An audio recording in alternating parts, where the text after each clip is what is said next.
Here's the shift I want you to make. You will never convince anyone with your logic, with your reason, with your data, with your numbers until you place them in the context of a story.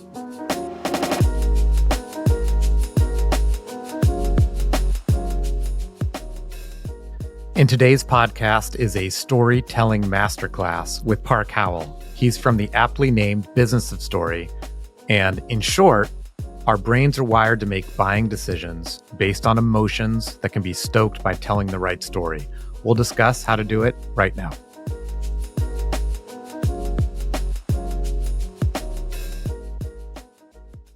Today's podcast is sponsored by Intuit. I use Intuit in my personal life with TurboTax and Credit Karma. And as you probably know, Intuit has a lot of great products and solutions for businesses. So let me set this up. There is a lot of administrative work that comes along with building a business or operating a business, which means all of us have to wear a lot of different hats. But you didn't start your company just to spend your time focused on tasks like filling out paperwork or crunching numbers. Fortunately, QuickBooks Online offers tools that make administrative tasks a breeze for businesses of all sizes, so you can get back to growing your business. Whether you're a side hustle or a sprawling enterprise, QuickBooks Online makes it easy to get up and running with a free guided setup that positions you for success. Don't shoulder the administrative burden of your business alone. Let QuickBooks Online do the heavy lifting so you can start, run, and grow your business with confidence. Visit quickbooks.intuit.com to learn more about how QuickBooks Online can be a game changer for your business.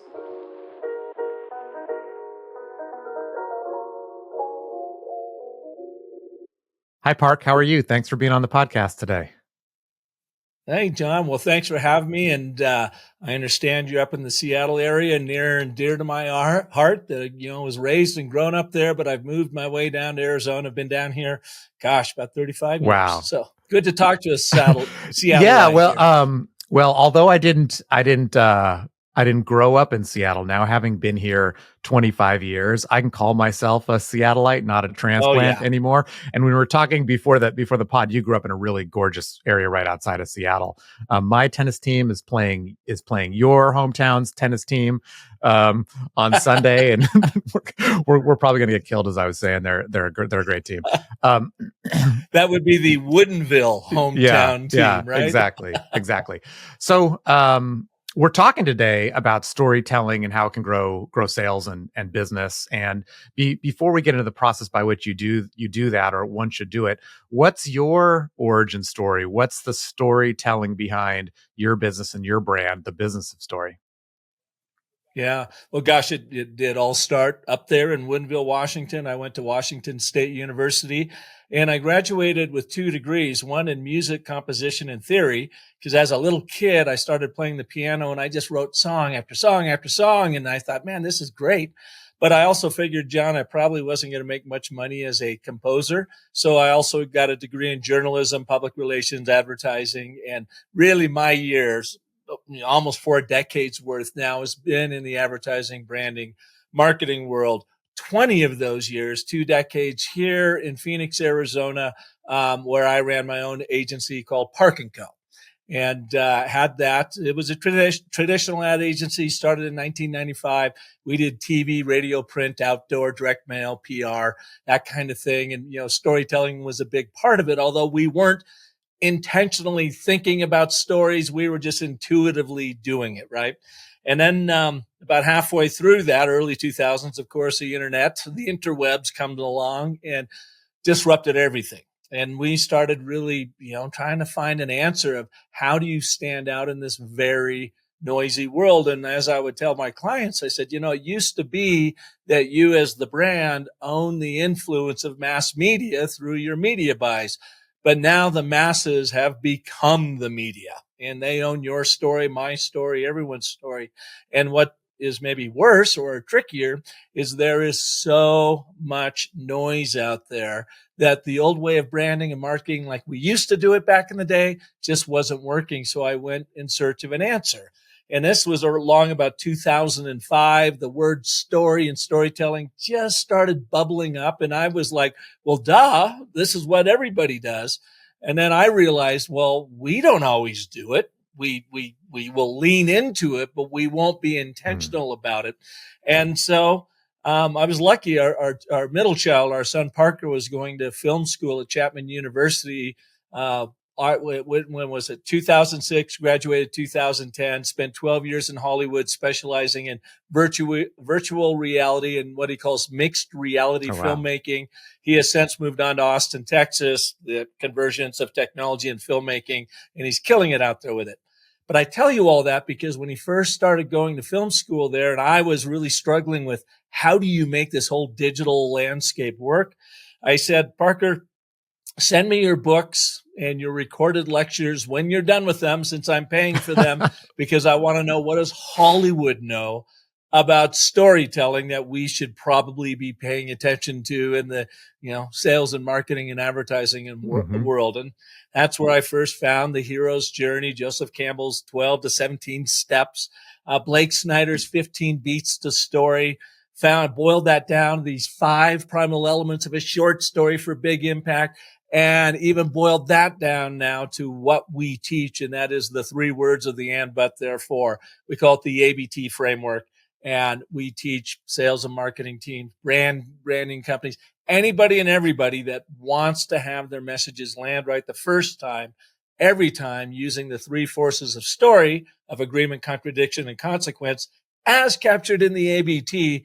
That's where it all begins. Now I'll take a breath. I love it. A little dose of Hollywood, some family influence, your own experience, creating a formula and an acronym, ABT. I wanted to ask you about that. And what's the best way to go through it? Like, what does the A stand for? Yeah. And I'll tell you, John, this stuff has been around since the beginning of time. So I've not invented anything.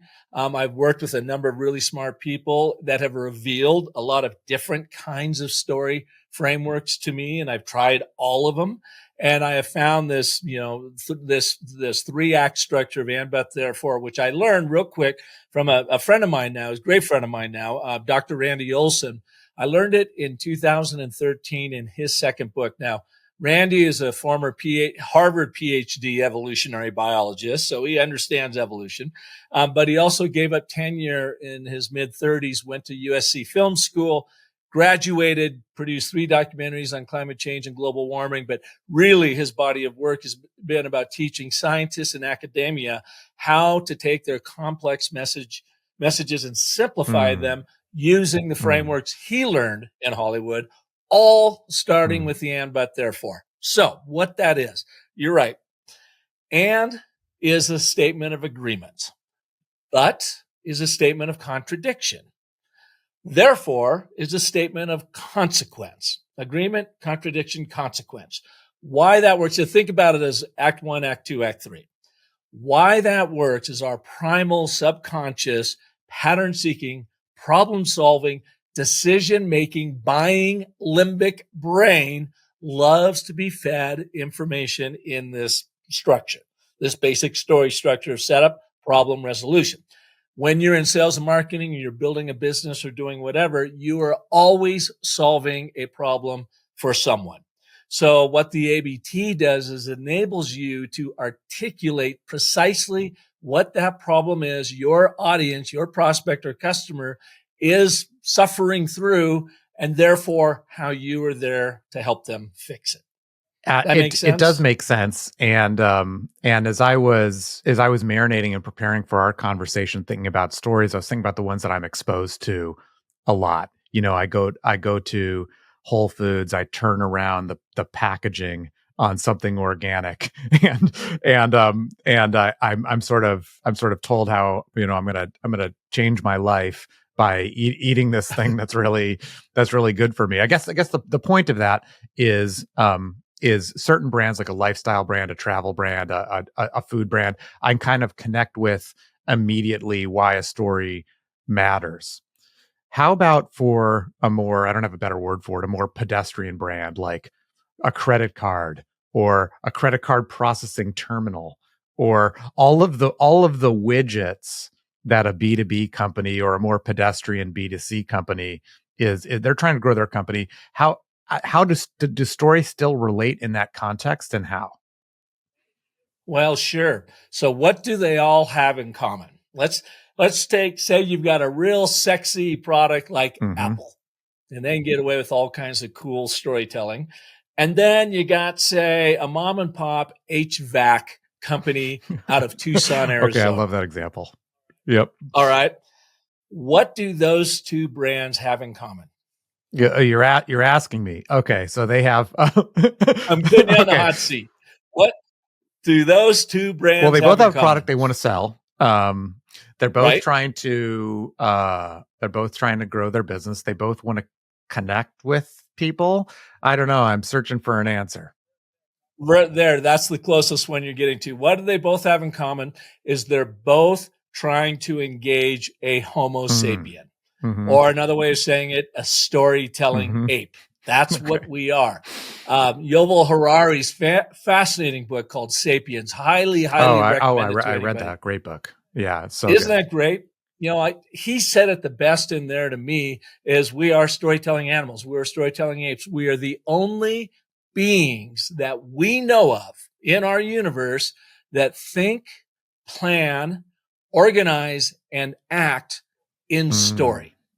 Right? So, for instance, if you are selling anything, you are trying to get your audience to listen to and believe a fictional story because you haven't made it true yet.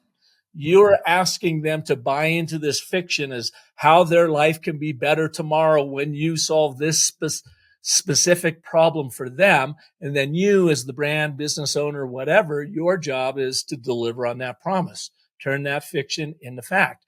But they are playing off of what is the outcome? What does this actually mean in my life? So you might be selling an Apple iPhone, really sexy. They can do all kinds of stuff, or a 2-ton HVAC unit for my grocery store. You've got to connect with that prospect using story to demonstrate the outcome you are going to create in their life. And that goes to story truth number one is your stories are not about what you make, but what you make happen. You never see Apple really talking about, other than they were so stupid, I think, in this last rollout of the iPad and how thin it is. And I don't know if you've seen the firestorm they created with the ad that they ran by smashing all of this creativity and musical instruments into this iPhone. And they're selling it on its thinness, kind of like, who cares? Is there really nothing else?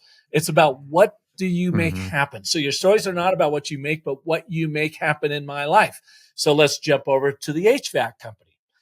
You're selling a 2-ton HVAC unit. It's a commodity. I can buy that all over the place, lots of different vendors. Why should I buy from you? What is your service going to do?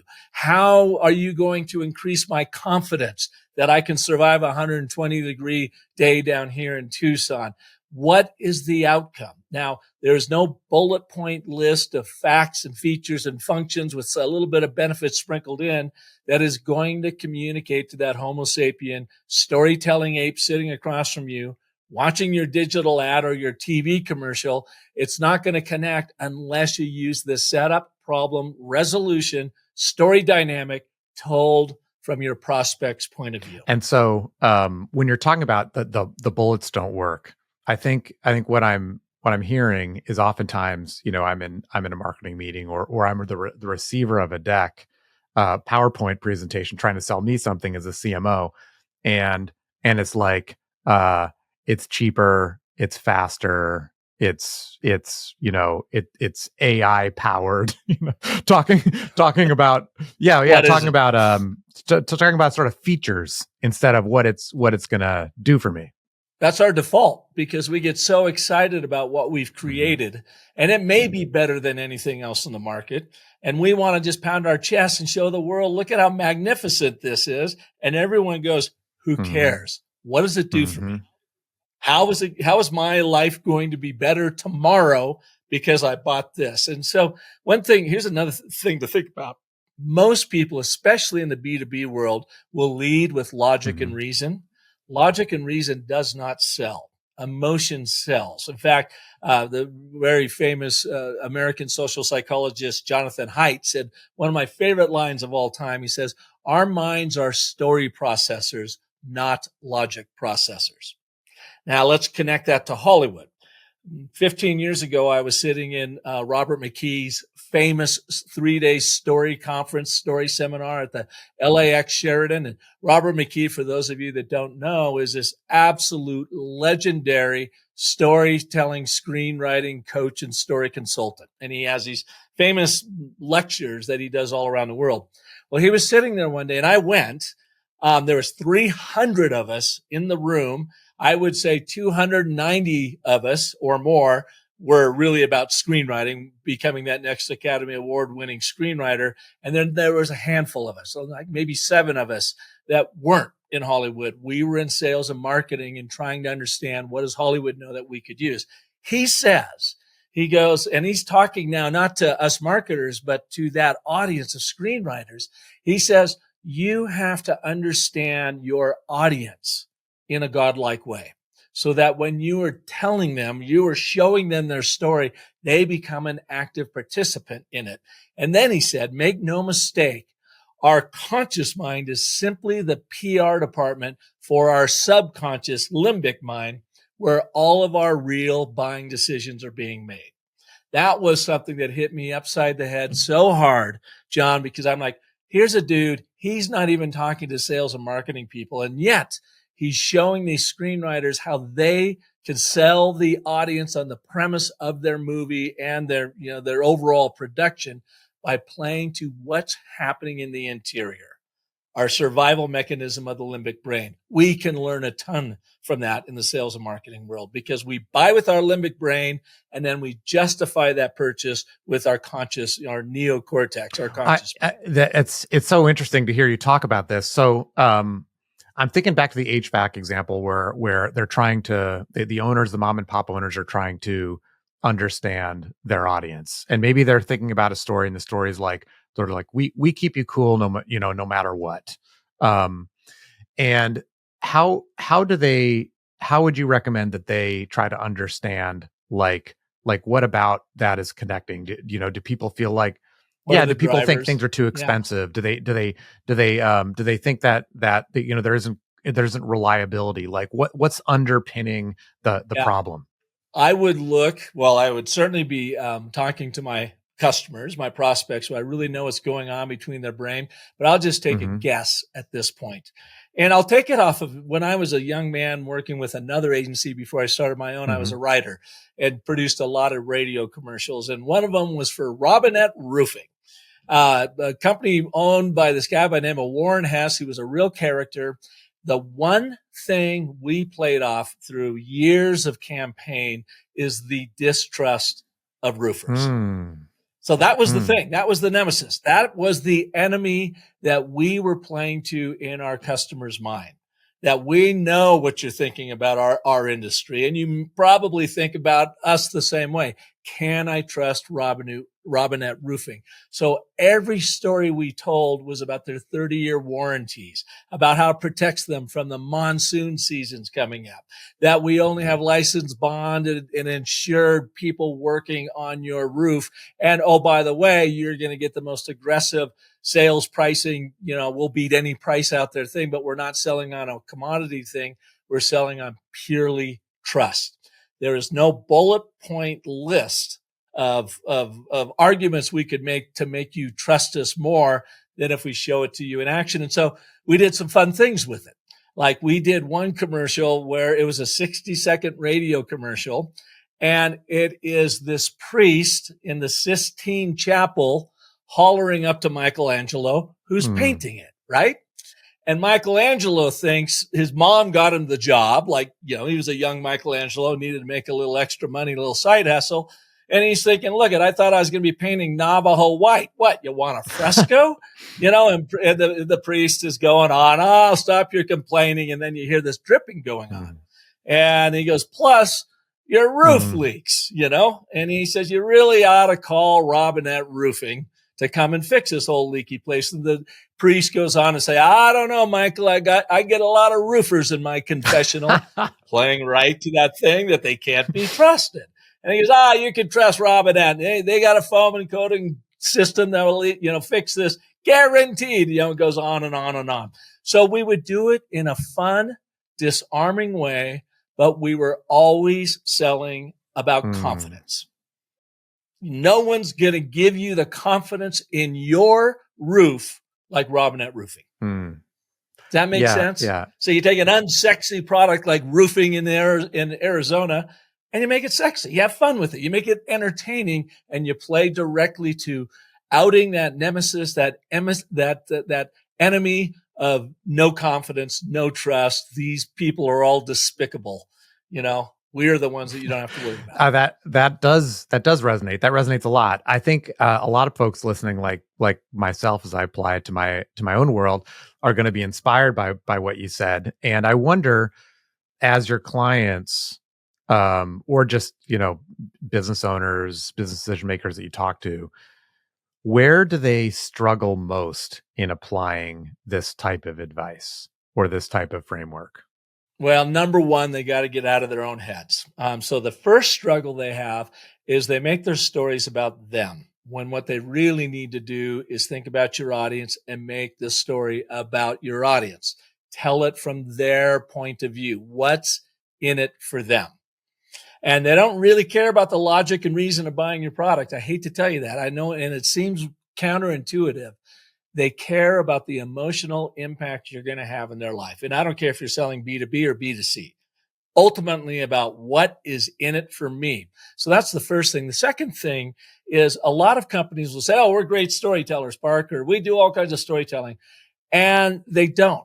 They will tell you what they believe is a story, but it's nonfiction. It's non-narrative because they never get out of exposition. And what I mean by that, they just go with, and this, and then this happened, and then this, and they bore you to death. You see that in business to business communications all the time. That's why I call it boring to bored communications, because they're not using a narrative framework like the and, but, therefore, that actually get your audience to perk up, to lean in, can even give them goosebumps, because you have identified that problem solution dynamic so clearly in their minds that they're like, okay, what do I do next? I think that's really true in B2B, because oftentimes in my experience, it's like your people, marketers, sales folks complain about the buyer, where they're like they don't get that we do X, Y, and Z so much better.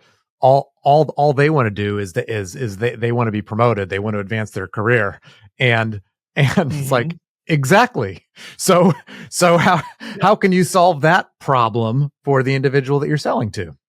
Yeah, I mean, that's it. You are talking to what's in it for them. So let's walk through the and, but, therefore real quick, the structure of it. And then I think you and your viewers and listeners will get a better idea of it. Let's do one for you. Okay. All right, John? Let's create a branded narrative for this particular show. Love it. All right. So here's the exercise you walk through. The first question, John, number one, is who is your number one audience? How would you define, as quickly but specifically as possible, your audience for this show? I think motivated marketers and business owners that want to grow their career and their business, and do so with a lot of action. Great. And why is that important to them? They want to grow they're motivated marketers and business owners who want to grow their business. And why is that important to them? What are they ultimately trying to get out of the growth of their business? I think there's both intrinsic and extrinsic motivations. In intrinsic, I feel good. I feel I'm fulfilled when I improve the business, and then also I make more money, I grow my career, etc. So I think both of those things are factors. Okay, so they're motivated marketers and business owners who want to grow their business, and if they could do this one thing, then they could fulfill their dream of business ownership and make the money they seek, the income. We're going to come back to that in just a second, but this is our statement of agreement. All we're trying to do is do what you were doing right there, is nod. Go, yep, that's what they want. You want a positive statement of agreement to illustrate to your audience, your prospect, your customer, whatever, that you understand who they are and you appreciate what's important to them in life, right? Understanding and appreciation. Now let's go into the problem, and then we're going to come back to the statement of agreement. What problem do you solve for them with this show? Well, I think getting real detailed advice from experts is far superior than Googling something like, how do I tell a story, and reading an article about it. So that's my take. That's my knee-jerk reaction to that question. Yeah. So instead of reading it, they're bringing it in. They get to listen. They get to watch it in conversation and learn from experts. There's so much color commentary that you're providing, Park, in describing how your company came to be, what you learned along the way. There's just nuance that's hard to find elsewhere. I'm not saying it's not available on the internet. It's hard to find, and that's what this show provides. Yeah. So, all right. So let's go back to our and statement of agreement. You are a motivated marketer or small business owner who wants to grow your enterprise. And if you had a board of excellent advisors to guide you in your way, then you could create that fulfilling career and lifestyle you're looking for. But you're frustrated because you're a small company. You don't have access to those minds on a daily basis. And it's holding you back in the growth of your personal growth and the growth of your company. Therefore, imagine every day listening to an expert from around the world who can give you at least one pointer to help you build incrementally over the course of your career to build, because that's where everything grows, by listening to John's show, The Business Builder. You know what I'm saying? So I love it. What we did, I've just cobbled it together, right? We've identified your audience, the motivated marketer and small business owner who wants to grow their enterprise. And now let's raise the importance of that. And if you had access to a board of dedicated, committed advisors to help you grow, then you would achieve the fulfilling career goals that you have set. But you're frustrated. You're not growing as quickly as you like because you're a small business and you don't have access to those brilliant minds. Therefore, you could even replace the therefore. Now, you could have a daily dose of incremental improvement by learning from experts around the world right here on this show. That becomes your overall brand narrative, setup, problem resolution. You've connected with them with agreement, which gets them just leaning in. You trigger their limbic problem solution survival brain by saying, but here's the problem you're trying to solve for, which you've opened up the story loop now. And this brain says, okay, so what is the answer? You've got to give me an answer. Therefore, listen to this show and you are going to find the answers you need. That's a quick way for anybody out there. If you want to do this for your brand, just follow those steps. The one last thing, John, I'll say in that is what I've learned in this process is where you've got the three forces of story of agreement, contradiction, and consequence, which plays to that brain. It also sets up the three forces of what I call trust building. People aren't going to buy from you if they don't trust you. So what that is you are placing that your audience at the center of the story, demonstrating to them that you understand them, like Robert McKee said of the screenwriting audiences, you understand them in a godlike way. They appreciate the fact you've done your discovery and you understand them.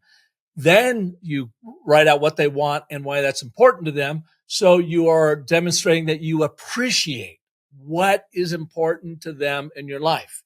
When you then insert the problem in your statement of contradiction, you're demonstrating your empathy. You start with an emotion, but you're frustrated that you're not growing because you don't have access to these people.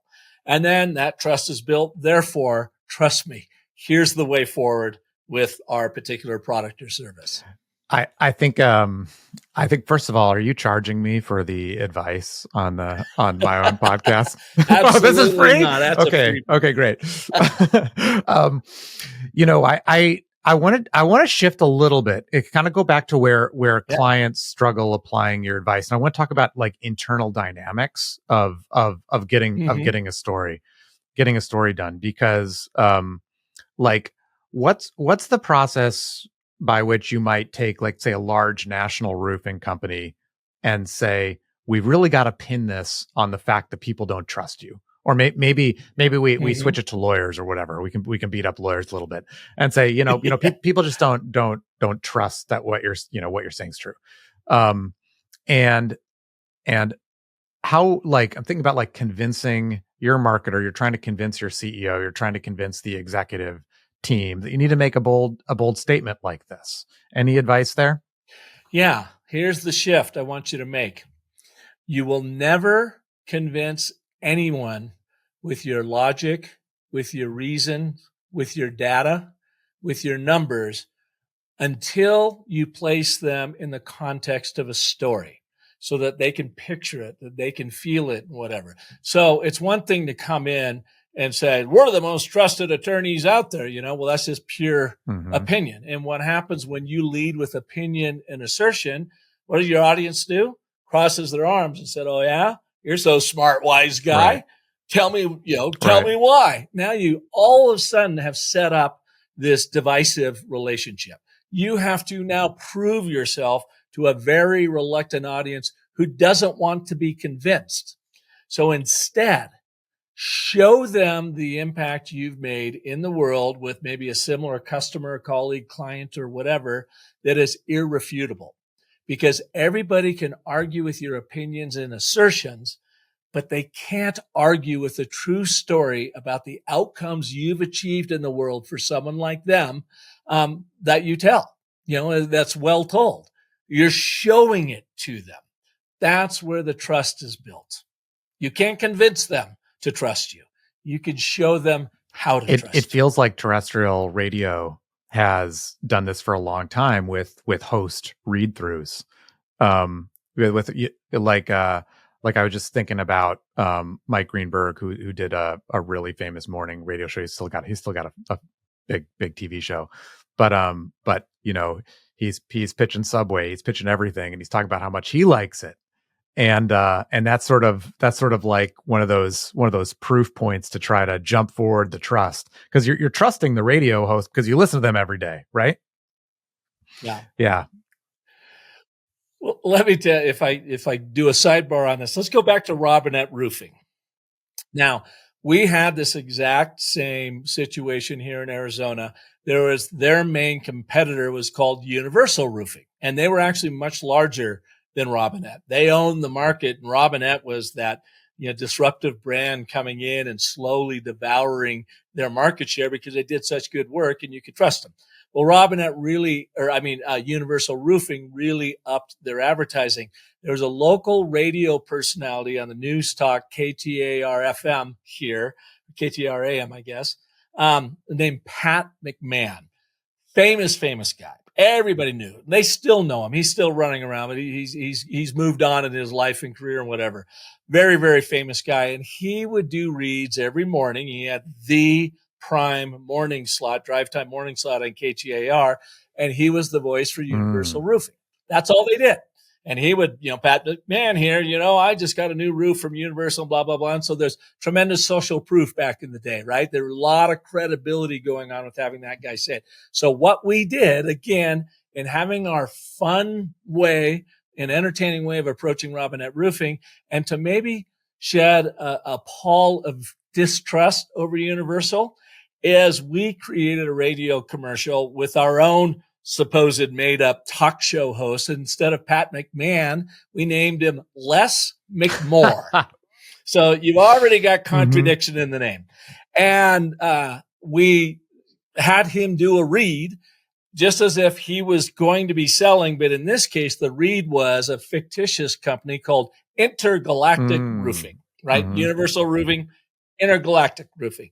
And as he's reading through this, he starts getting confused with who he's actually trying to sponsor. So he goes, me and my lovely wife, Vivian, just got a brand new roof installed by Maryworth's Steakhouse. No, wait a second. You hear the ruffling of, script. No, wait, I mean, Universal Roof or Intergalactic Roofing. That's right. And then at Maryworth's Steakhouse. Anyways, throughout this whole supposed read, he gets all of these things confused, even at the very end of it saying, member FDIC, Right. the famous sign off Right. of any sort of bank, because he's so out of it. And in the middle of that, we just put in a little tiny read, and it just says paid endorsements are a dime a dozen. If you want true protection from a real Arizona company, visit Robinette Roofing. And then we went back to, the read again. And it was so much fun. We did one thing with the radio buy is we bought only Pat McMahon's morning drive time on KTAR. And so he's there, and they throw to the Robinette Roofing spot, and it runs making fun of him, Les McMore. Pat McMahon, Les McMore. Anyways, what did Pat McMahon think about that? I guess you're going to get to that. What did Pat McMahon think about that? Oh, he loved it. I ran so into him several years later and asked him about that spot, and he laughed about it. And I said, I wrote and produced that. And he gave me like a high five. He goes, I just thought that was so much fun and brilliant. He was just a very charming Irish character, and storyteller. But the beautiful thing about that, the very first day we ran that ad, we had the GM from KTAR call my boss and said, we're pulling that. We're taking that off. You're just making fun of our programming and Pat McMahon, and we're not going to run that on there. And he said, that's fine. Take it off. The Arizona Republic newspaper will love to hear the fact that you're banning our radio commercial. And he's like, oh, okay. And so we ran a campaign for several weeks, and it was a lot of fun. But we used storytelling to shed a little bit of distrust on our competition and demonstrate that we were the trusted way to go. That's like trench warfare with storytelling. I love it. That's a great story.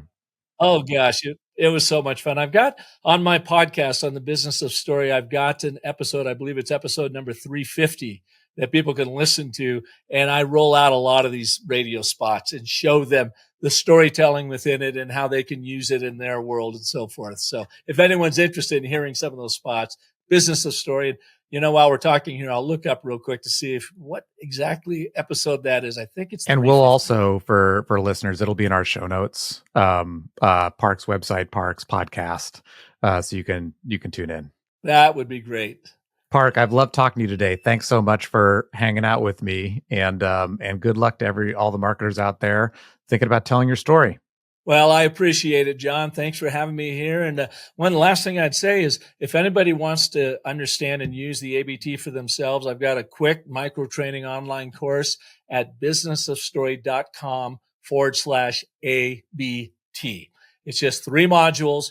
You'll go through it. You'll understand how to use it in all of your messaging. And that's the very first training we do whenever we're doing a mastery course. We send our attendees through that particular training. So if your listeners would like it, businessofstory.com/ABT. Love it. And we'll also have it in the notes. Thanks, right, Park. Man. Yeah, Thanks great to see you. Thanks for having me, John. Hey, enjoy that Pacific Northwest. It's beautiful up there this time of year.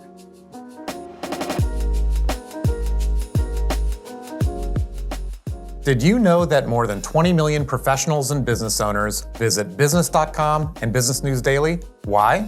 It's the best place for resources, advice, and information about how to grow your business. And if your goal is to reach our audience, you should become one of our lead partners, sponsor a section of the site, or sponsor even this podcast. Reach us at business.com/connect. That's business.com/connect.